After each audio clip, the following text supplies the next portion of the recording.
днешното видео прелетях над 1000 км, за да дойда тук в Милано, Италия и да прекарам 24 часа и да видите събитие, което не може да видите където и да било другаде. А причината, поради която съм тук, е, че Puma и Ferrari отбелязват 20 годишнината си. А вие идвате заедно с мен. Хора, разтоварихме се и искам само да ви покажа как изглежда централната автогара на Милано.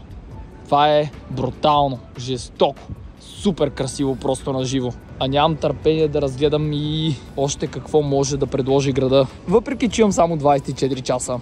Качихме се в метрото, обаче сме като индианци. Няма много неща на английски. Ходи разбери на къде си. Хванахме някаква линия, мисля, че сме на тая. До сега не съм се губил, пък да видим. Нещо, което не съм срещал никога преди. Дабъл чекват ти билета. Реално плащаш си за билета и на излизане пак ти го чекват обаче хора. И ако не си чекнеш билета, не можеш да излезеш. И гледайте къде излиза метрото. А хотела ни е точно отзад, между другото, с гледка към катедралата. Бруталка, бруталка. Я, гълъби. Бранчалка.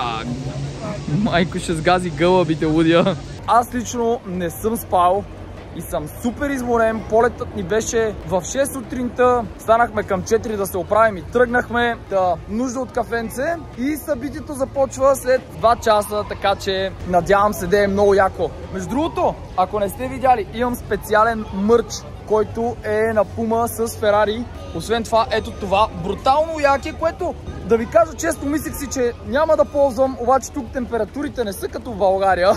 И се оказа, че са леко есенни вече. Ама то прогнозата беше друга. Да, прогнозата беше друга, така че ще ми влезе в употреба. Айде на кафенцето и разбира се няма как без нещо за хапване. Hello, cutie! Гледайте какви готини статуйки или каквото са там. Кученца. Между другото, Нати ми напомни, че ние сме с мачващи обувки, само дето тя е зелена, защото е фастък, шамфастък цвят.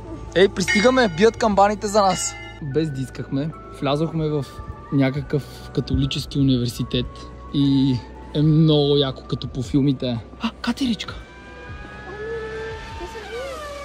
Избяга. Леле, какъв малък Спайдърмен. Леле. И те са като Puma, Speed Cat. И ето, че стигнахме до едно от най-емблематичните места на Милано. А това е именно кралство Сфорзеско, ако го казвам правилно, разбира се, надявам се. А знаете ли кое е още по-якото? Че реално евента на Puma започва точно от тук. Ето, че минахме и от другата страна на кралството, тъй като остана малко време до евента и разбира се не искам да си изпускам старта. И ето, че пристигнахме при трамвая и е време да се потопим в историята. Айде, идвайте с мен. Нека ви разкажа и за самото събитие. Цялата идея беше, че исторически милански трамвай беше облечен специално в червено и използван за превоз на гости през града. А събитието отбелязва 20 години партньорство между Puma и Ferrari. Самият интериор бе проектиран с завладяващи визуализации, за да заведе возещите се на пътешествие през състезателната история на Ferrari. А освен екипировки от миналото на велики шофьори, гостите имаха и възможност да видят и новата колекция на Puma и Ferrari.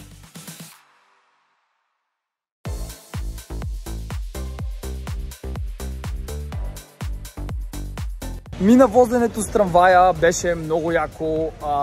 Не знам вие дали си кефите на Формула 1, обаче видях костюмите на Луис Хамилтън, на Леклерк и на още куп други състезатели. А аз най-вече си оставам с бруталния спомен и с бруталните дрехи, които са между Puma и Ferrari Special Edition за 20 годишнината им. А сега е време за малко почивчица в хотела, една бърза баня. Един бърз душ и направо съм нов човек. Почивам си 1 час и излизаме с Нати отново да обикаляме. Време за излизане отново, но преди това искам да ви покажа гледката от руф бара на хотела. Така, качваме се по стълбите и бум! Красота!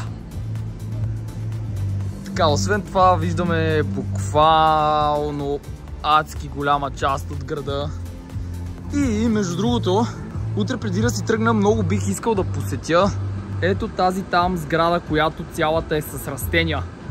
Тя е буквално много близо до централната гара И като я погледнах в интернет, направо се влюбих, така че задължително искам да мина оттам. И след общо над 20 000 крачки вече сме пред арката. Това ми е втората такава, която виждам. Първата беше в Барселона. Сега е време за снимки. Кой ще кифлее? Ние. Влязохме в магазин да си вземем нещо за пиене, понеже цял ден почти не сме пили течности. Нещо, което в България изключително трудно намирам, а именно моктейл на пина колада. Нищо така се казва. Как е? Ната. Пили си това, бе? Да. И тук мисля, че е перфектният момент да вметна как разбрах, че реално моктейла пина колада ми харесва. Първо, знаете, че не пия алкохол. Второ, бях точно на друг евент на Пума и там имаше моктейли на пина колада. Мале, беше брутален и от тогава само търся моктейли на това нещо, но не мога да намеря. И няма как да пропусна сега да не си взема. Така че, тейст чек на пина коладата. Не, със сигурност тази на Пума беше много по-хубава.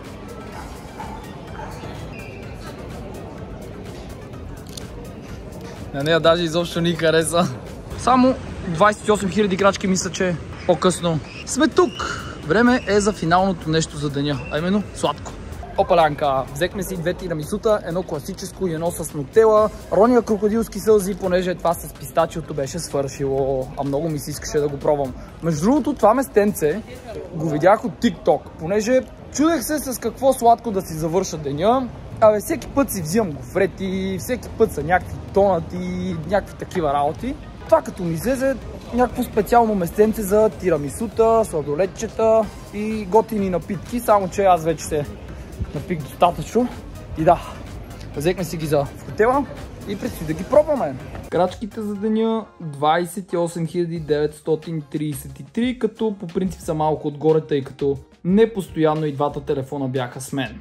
Втора и последна баня и е време за края на деня. Реално съм в Милано от по-малко от 12 часа и както видяхте сме извървяли 22 км направо пълна лудница. Не че няма да идвам пак, но просто предпочитам да изляза и да се разхождам, отколкото да вися в стаята си. Така че да, утре сутринта имаме закуска от хотела, след което ще посетим още една сграда, за която не съм сигурен дали ви споменах по-рано. И след това ще хванем рейса за летището, тъй като днес пътят от летището до центъра беше 2 часа, както ви казах. И предпочитаме да сме си там по-рано. Аз винаги подранявам, за да ми е по-сигурно. А сега, мале, мисля, че ме очаква едно тирамису, даже ако не и две. Не знам Нати колко ще яде. Нападам ги. Вижте ми ги какви са сладички.